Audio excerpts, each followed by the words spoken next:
매일 아침 하나님과 함께 누리는 하늘의 양식, 오늘 만나.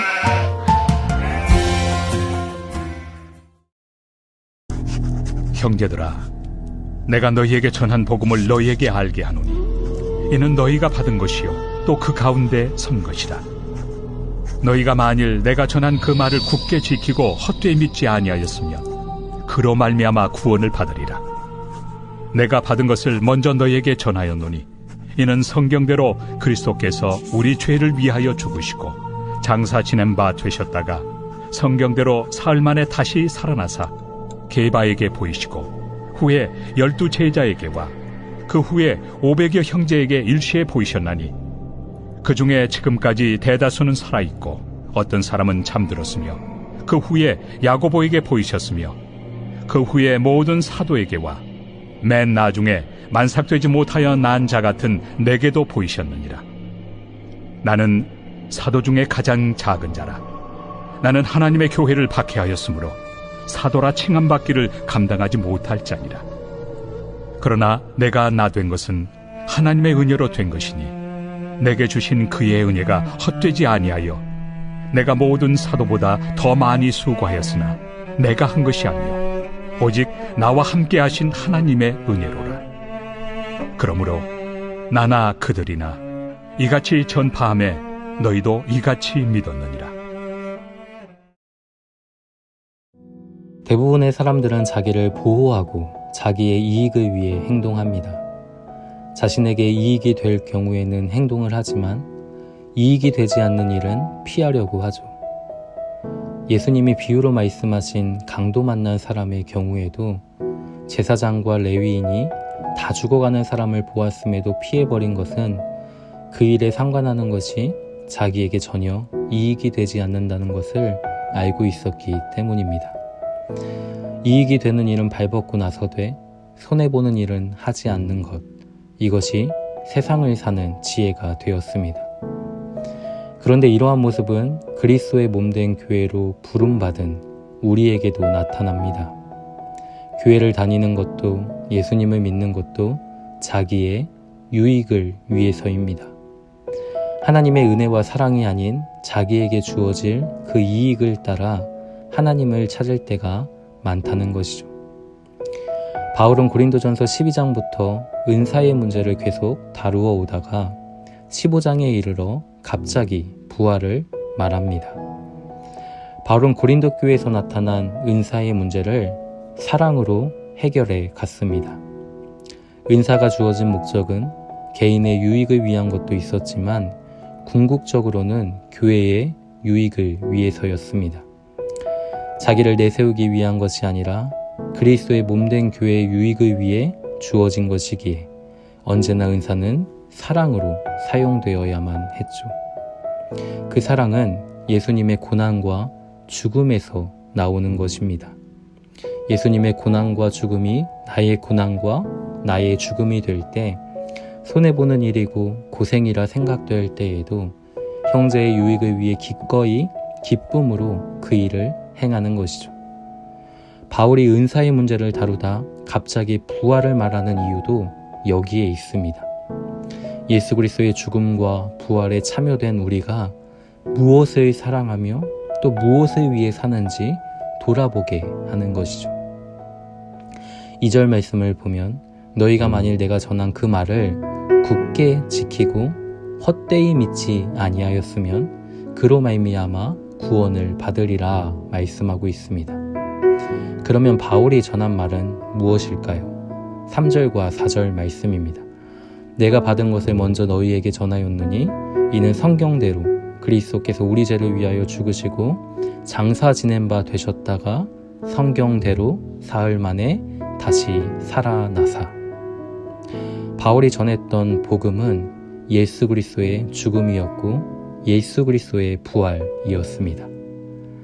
바울은 로마서 4장 25절을 통해 또 이렇게 이야기합니다. 예수는 우리가 범죄한 것 때문에 내줌이 되고 또한 우리를 의롭다 하시기 위하여 살아나셨느니라. 예수님께서 십자가에 죽으시고 부활하심으로 말미암아 이루신 그 하나님의 의가 우리에게 전가되어 의롭다 하심을 받은 자가 된 것이죠. 우리가 믿음으로 의롭다 하심을 받았다라는 것은 단순히 죄 용서만을 말하는 것이 아닙니다.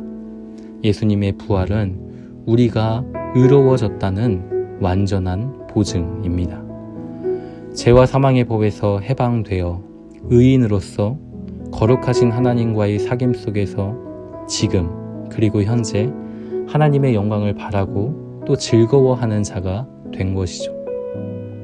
또한 예수님께서 부활하여 하나님의 영광의 그 교제 안으로 온전히 들어가신 것처럼 우리의 몸도 장차 영원한 부활의 몸으로 변화되어 하나님과의 영원한 영광의 교제 안에 동참하게 될 것을 소망하게 하는 것, 이것이 부활입니다.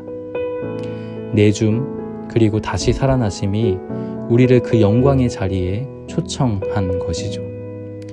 그러나 고린도 교회의 성도들은 이것을 믿지 못하였습니다. 지키지도 못하였죠. 하나님과의 사귐 속에서 누렸던 그 영광으로 공동체를 영광스럽게 하지 못했습니다. 자기를 자랑할 뿐이고 자기의 이익을 구할 뿐이었죠. 그리스도 안에서 한 몸을 이루기보다 자기 한 몸을 지키는데 마음을 쏟을 뿐이었습니다. 사랑하는 성도 여러분, 우리의 모습은 어떠합니까? 부활하신 예수님께서는 승천하시기 전 게바에게 나타나셨습니다. 또 12 제자에게 나타나셨죠.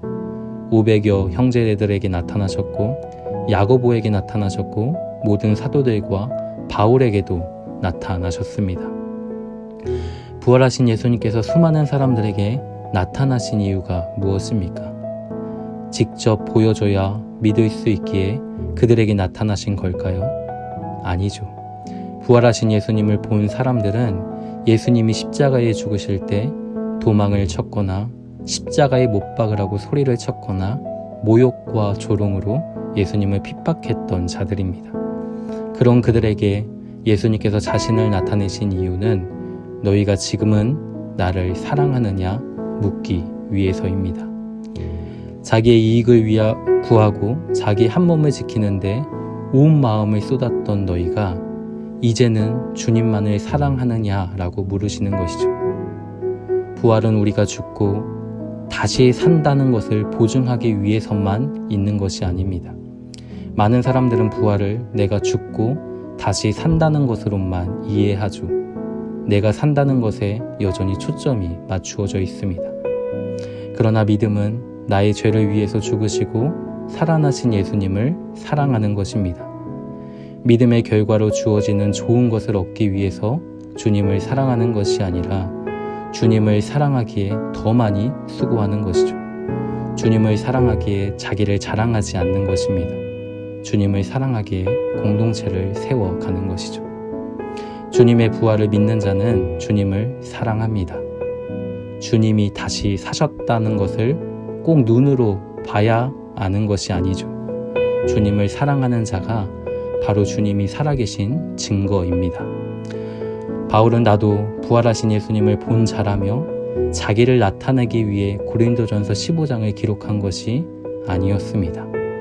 예수님을 그토록 핍박했던 내가 사도가 된 것이 주님이 살아계신 증거라고 이야기하고 있는 것이죠. 나의 죄를 인정할 줄 모르고 자기만 알던 자가 자기의 죄를 고백하고 더러움을 인정하며 주님을 의지하게 된 자가 된 것, 이것이 주님이 살아계신 증거입니다. 자기를 자랑하고 자기의 이익만을 위해서 살아가던 자가 마음을 다해 주님을 사랑하는 것이 주님이 살아계신 증거입니다.